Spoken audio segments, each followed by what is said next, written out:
Welcome to morning మన్నా. నేటి వాక్య దర్శనం కొరకు సమూయేలు మొదటి గ్రంథం 2వ అధ్యాయం 6వ వచనం. జనులను సజీవులుగాను మృతులుగాను చేయువాడు యెహోవాయే, పాతాళమునకు పంపుచు అందులో నుండి రప్పించువాడును ఆయనే.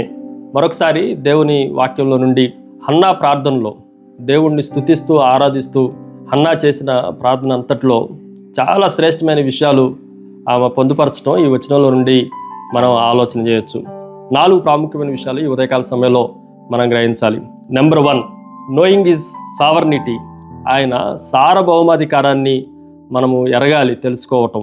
ఈ విషయాన్ని మనం జాగ్రత్తగా ఆలోచన చేస్తే మన జీవితాల్లో, మన బ్రతుకుల్లో, అది లైఫ్లో కానీ డెత్లో కానీ ఆయన సంపూర్ణమైన సార్వభౌమాధికారం ఉంది అన్న విషయాన్ని మనం గ్రహించాలి.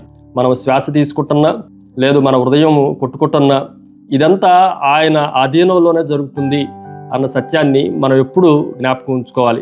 ఉదాహరణకి ఒక నేతగాడు వస్త్రాన్ని అల్లేటప్పుడు అక్కడి నుంచి దూరం నుండి మనం చూస్తున్నప్పుడు మనకేమనిపిస్తుంది అనంటే దారాలన్నీ వదులుగా ఉన్నట్లుగా, అక్కడక్కడ ముడులు కనిపిస్తున్నట్లుగా, తీగలుగా జారుతున్నట్లుగా, వివిధ రకాలైన రంగులు కనిపిస్తున్నట్లుగా గందరగోళంగా కనిపిస్తూ ఉంటుంది.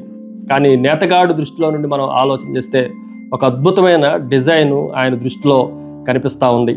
మన జీవితాల్లో జరిగే బ్రతకటం కానీ, మరణించటం కానీ, వ్యాధి రావటం కానీ, విపత్తు కానీ, నిస్సహాయత కానీ, ఇవన్నీ మనకు మన దృష్టిలో వస్తున్నప్పుడు గందరగోళంగా కనిపిస్తుంది. కానీ దేవుని సార్వభౌమాధికారములో ఇవన్నీ చక్కని డిజైన్తో, అవి నేతగాడు నేర్చిన చక్కని డిజైన్ ఉంది అన్న సత్యాన్ని మనం గ్రహించాలి. రెండో విషయాన్ని మీకు జ్ఞాపకం చేస్తాను. Keeping hope in times of despair. నిస్సహాయ సమయాల్లో మనము నిరీక్షణను కలిగి ఉండాలి, నిలుపుకోవాలి. ఈ విషయాన్ని కూడా మనం జాగ్రత్తగా ఆలోచన చేస్తే పాతాళములోనికి ఆయన మనల్ని పంపుచున్నాడు అన్న మాటని హన్నా వాడుతూ, మన పరిస్థితులు పాతాళములాగా దిగజారిపోయిన అనేకమైన చిట్ట చివరి పరిస్థితుల్లోనికి మనం వెళ్ళిపోయిన, ఆరోగ్యమే కానీ, ఆత్మీయతే కానీ, ఆర్థిక పరిస్థితులే కానీ, నానా రకాలైన పరిస్థితులు విచ్ఛిన్నమైపోయినప్పుడు మనము దేవుని పైన నిరీక్షణ కలిగి ఉండాలి. జపానీస్లో సుంటికి అన్న ఒక ప్రత్యేకమైన కళ మనకు కనిపిస్తూ ఉంటుంది.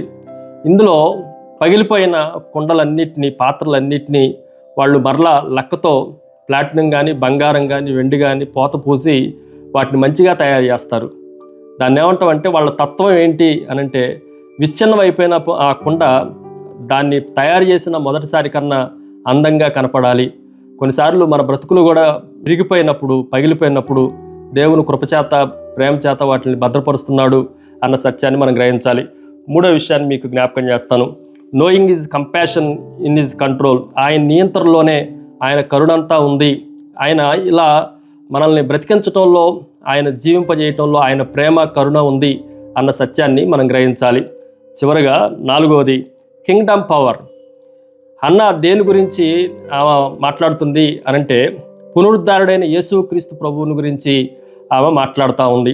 ఆయన పునరుద్ధారుడిగా తిరిగి లేకపోతున్న అంతిమ తీర్పును గురించి హన్నా ముందుగానే మాట్లాడటం మనము గ్రహించాలి. ప్రార్థన. సకల ఆశీర్వాదములకు కారణభూతుడగు తండ్రి, మరొకసారి మిమ్మల్ని స్తుతిస్తూ ఆరాధిస్తూ, మా జీవిత విపత్తులన్నిటిలో మీరు మా పక్షంగా నిలిచినందుకే మిమ్మల్ని గణపరుస్తూ యేసు నామమున అడిగి వేడుకొంచున్నాం తండ్రి. ఆమెన్. God bless you.